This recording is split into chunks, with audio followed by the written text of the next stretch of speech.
वळूयात पुढील बातमीकडे। छोटा पुढारी घनश्याम दरोडे बिग बॉस स्पर्धेतून बाहेर आलेत। बिग बॉस मधील आपला अनुभव त्यांनी TV9 मराठी सोबत शेअर केलाय।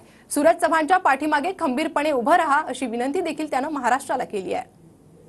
छोटा पुढारी म्हणून नावाने प्रसिद्ध असलेले घनश्याम दरोडे माझ्यासोबत आहेत। खरं तर पुढारी एवढा स्मार्ट आहे आणि कुठं तर गेम खेळायला कमी पडला नाही, गेम खेळायला कमी नाही पडलो। जरा मी मनापासून गेम खेळू। डोक्याने लोक गेम खेळतात। बिग बॉसच्या घरात मी बाहेर आल्याच्या नंतरच एक वाक्य बोललो की बिग बॉसचं घर असं आहे, दिसतं तसं नसतं म्हणून जग फसतं। तिथं लोक रियालिटी पर्सनॅलिटीच्या जाग्यावर खोटी पर्सनॅलिटी बाहेर काढतात। आणि मी घनश्याम दरोडे असं आहे की अख्ख्या महाराष्ट्राने बघितलं असेल, मी माझी पर्सनॅलिटी जी आहे आत्ताही महाराष्ट्रात तीच मी इथून पुढे सुद्धा ठेवतोय। बिग बॉसच्या घरात असेल काय, त्याच्यापेक्षाही वेगळा शो असेल काय, माझी जी खरी पर्सनॅलिटी आहे ते ठेवणारच मी। तुमचा आणि निक्की मधला जो संवाद होता, जेवलीस का, तुझं प्रेम भेटल्यानंतर पोट भरलं, हे खूप महाराष्ट्रामध्ये गाजलं। त्याच्यावर रील्स बनले, गाणे बनले, ट्रेंड चालू आहे सध्या। बाई हा काय प्रकार? नाही नाही, हा प्रकार खूपच गाजलेला आहे।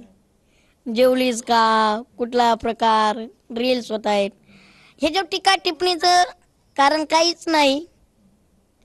बहीण भावाचं प्रेम हे अतूट नातं असते आणि आपण मानलेलंही बहीण भावाचे प्रेमासारखं पवित्र नातं कुठेच नाही। आणि निक्की पोरगी कशी तुम्हाला सगळ्यांना माहिती आहे, फटकळे, सगळ्यांना नाणणारे, बिनधास्त, कधी कधी तिच्याकडून चुकाई होत्यात। असा एकही विकेंडचा वार नसेल की तिथं निक्की तांबोळीविषयी बोललं जात नाही। त्याशी तर डायरेक्ट तुटलेल्या स्टुलावर बसवलं होतं सरांनी। पण ती एक हव्या मनाची आहे। पहिली बाजू तिने महाराष्ट्राने तिची एकच बाजू बघितलेली, निक्की उर्माटे, निक्की भांडी घासत नाही, निक्की घरातली कामं करत नाही।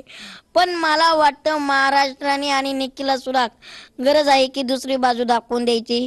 जेव्हा आमचा पहिला आठवडा होता तेव्हा अख्खे घरातले मला म्हणले, सूरजला नॉमिनेट करा, सूरजला नॉमिनेट कर, सूरजला नॉमिनेट कर।